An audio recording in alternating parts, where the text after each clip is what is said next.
We're Aaron and Paul. Back in 2022, we got our pilot certificates and other ratings. For years, we dreamed of owning our own plane. We even made offers on a few, but nothing had ever panned out. Now here we are, 5 months after starting our biggest DIY project yet, with only a few things left to wrap up, hoping to see the plane we built take its first flight. Peter for the win on that one. Tina. So we started having this predicament of what the name of the plane was like a month or so ago. Yeah. I was calling the plane Big Bird. Our friend JP was calling the plane Paddington. Paul was calling the plane Tina, and I was like, absolutely not. We are not calling the plane Tina. Well, now everyone on Instagram is calling the plane Tina, and when I say Paddington, everyone's fighting me in the DMs. So they were right. See, it's Tina. Can't name your wiener Tina anymore, Paul. Wiener dog, Ty. Wiener dog. Wiener dog. You know, I was talking about your wiener dog.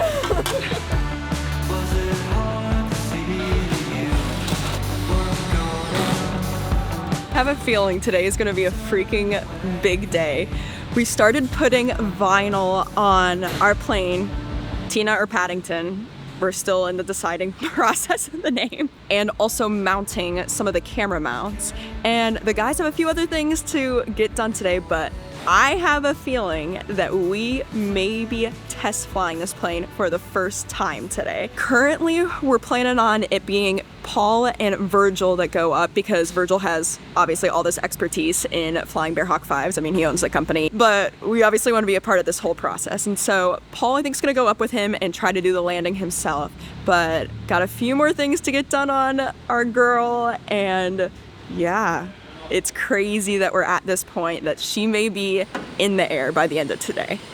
So last night, Paul started mounting our camera mounts to the wings because somehow amidst all this plane planning process, we got everything figured out, but we never ended up like figuring out our mounts. And so luckily, Paul found 67 designs, hopped on a call with the guy and was like, hey, so we have our first flight kinda in like 48 hours. Is there a way you could like overnight some of these things? And he did, and we got them yesterday. So first of all, thank you, Gavin, for saving the day and sending these over overnight. So this is the mount. I attached it to the rib of our wing last night. We 3D printed a spacer to give it the spacing needed, and then really, as we started looking at it, as Ty started looking at it today, he's like, I think we need some more strength here. So he's putting a doubler on the back of it right now. And yeah, so we're right. Good morning, sir.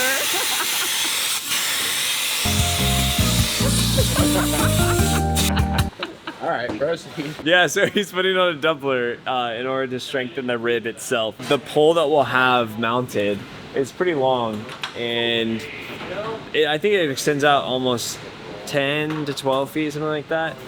And when you have even just a little bit of weight out there rocking back and forth, it's a ton of weight back here. That's like really basic Paul physics, but anyway, so we need a lot of strength there. So he's beefing that up a bit. I guess Tina's makeover will be completed today. Oh, wow. It didn't even sound like you wanted to throw up when you said it that time.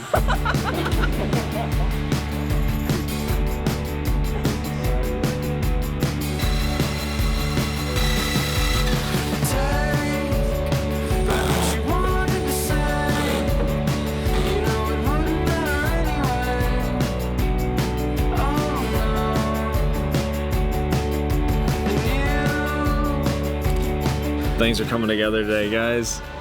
The vinyl is done. The seats are going in. It's the first time that all 4 seats have been in. Oh, nice. It's just, oh, Yeah, how you doing? Do you need a coffee? No, this is just wonderful. What is going So we like the seats. Very much so. How do you feel, the fact that you could be flying this in a few hours? Dude, pretty surreal. Like, actually pretty surreal. Yeah. Yeah, as things are wrapping up right now, I'm looking at this left wing, for example, and like all the inspection panels are on it, camera mounts are on it. It's starting to look like a plane that you'd see on the ramp, like a finished plane. And that's wild to me.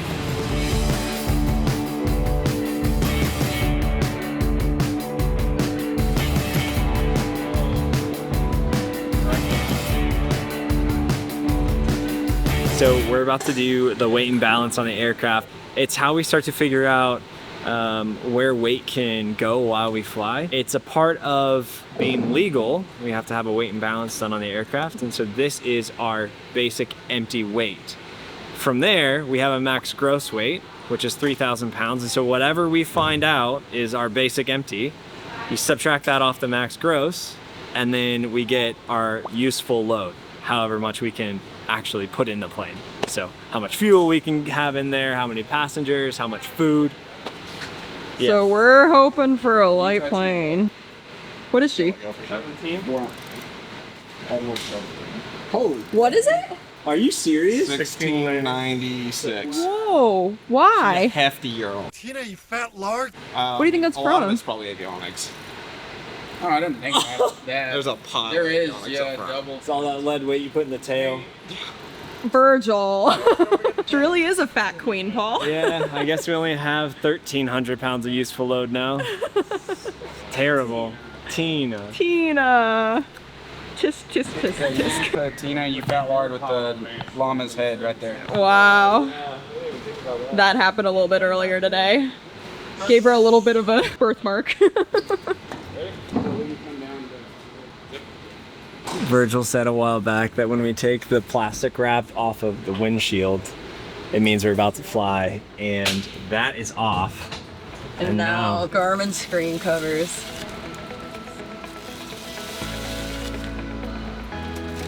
Wow. She's Let's go unwrapped. flyer. Let's go flyer.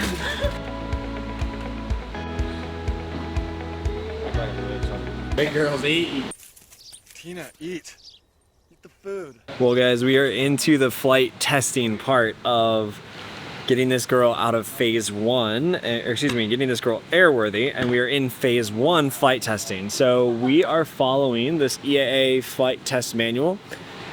In it has a bunch of cards, and you just follow the cards, you document all the data and findings, and then at the end of all the cards, you can move from phase one to phase two flight testing. During the time of flight testing, this is our operating handbook in the plane. So this actually legally has to be in the plane every time we fly it, and we will continue to fill it out as we go. A is fuel flow testing. So we look through the entire fuel system. We started with one wing, filled it up. We measured our sight gauges. We did it to the other wing as well.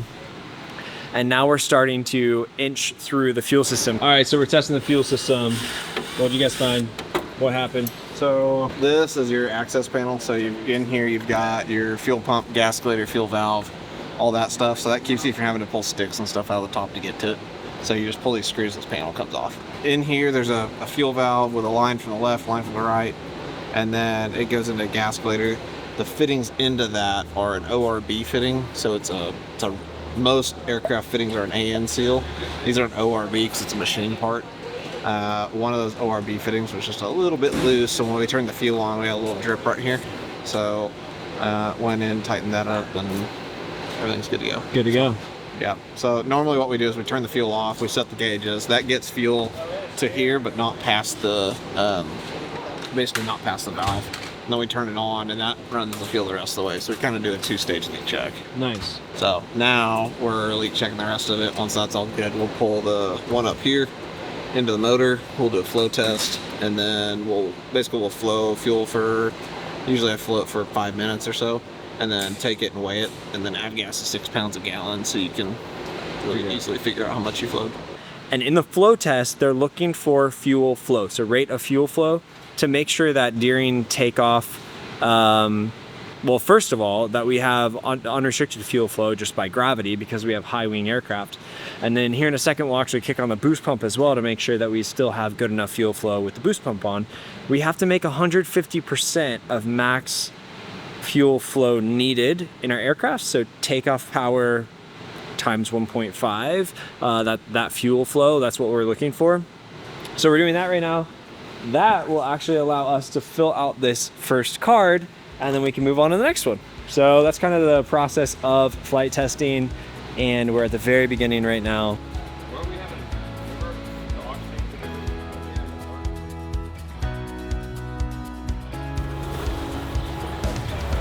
start and idle for a couple of minutes if we don't see anything. Okay. And then we'll shut it off, do a leak check, look for everything. Clear prop!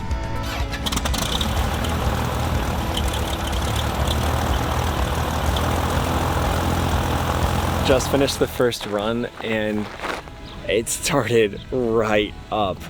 That was amazing. The reason we stopped the run was we tried to do an idle check and I pulled it idle and the engine pretty much quit. I tried to give it gas fast, but it was too late. So they're trying to adjust the idle right now. They're looking for leaks after the first run. So they found one oil drip and they're trying to figure out where that came from, but we didn't get it to a high temperature or anything. It was a fairly short run, but dude, she started up so easy. Like I just pressed the button once and oh, she came alive. Are you excited to fly her or are you nervous? No, I'm so excited. We got a good plane here. You can just feel it. Like, she's a good plane. She's gonna be a good plane for us. I love you. Love you. This is a cool moment. This is a cool moment. I'm gonna get back in there. Okay.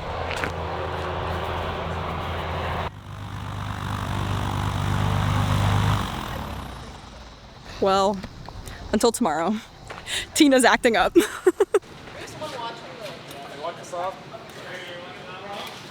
Well, we just made it back in. It got dark and we can only do flight testing during daytime. On this last run, we went up to full RPM to check the RPM of the prop, and it looks like there might be some adjustments needed. Virgil was just telling me something about the actual adjusting on the Trailblazer that's pretty unique to Hartzell, and I was like, wait right there, you have to tell all of us. There's an adjustment right in the end of it that's just literally an Allen head coming out of the end of it. Yeah. So if this was any of the other brands, two things either have to happen. Either you have to take the prop off, take it to the prop shop, have them grab it with paddles and put new shims in it, so take the cap off and re-shim it. You can do that in the field if you know what you're doing. You can take a set of paddles and you basically have to get the pressure off of it enough that you can put shims in. Oh dang. And so you have to pull the cap off and do all kinds of stuff. On the Hartzell, you literally back a jam nut off, you turn it however many turns you need to get the RPM you want, and you tighten the jam nut back down and you're done. So basically we just pull the spinner off, make that adjustment, and then put the spinner back on. So I don't know anybody else that does that. Nice. So it's handy for us. We'll just make that fine adjustment and that'll be that. We got an idle adjustment to make. So we're at 850 and you have to reach in through the exhaust to adjust that. So we're gonna let that cool down before we do that. We'll back that down to, they have kind of a nice lope to them at like 650. They sound cool, so that's what's important.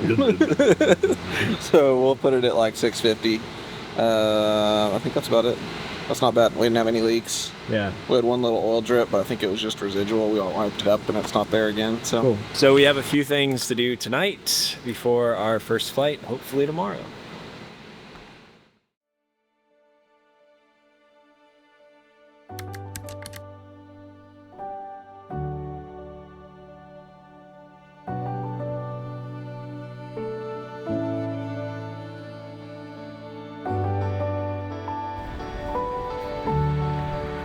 All right. Are in the hole.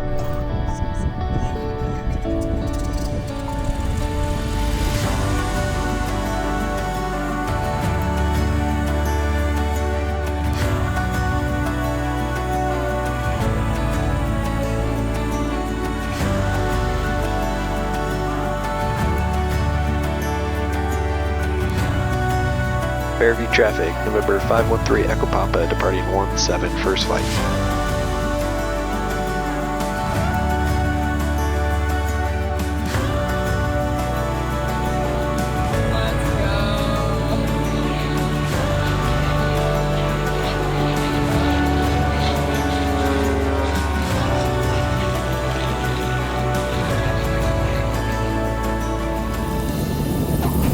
Let's go, Virgil. Let's go.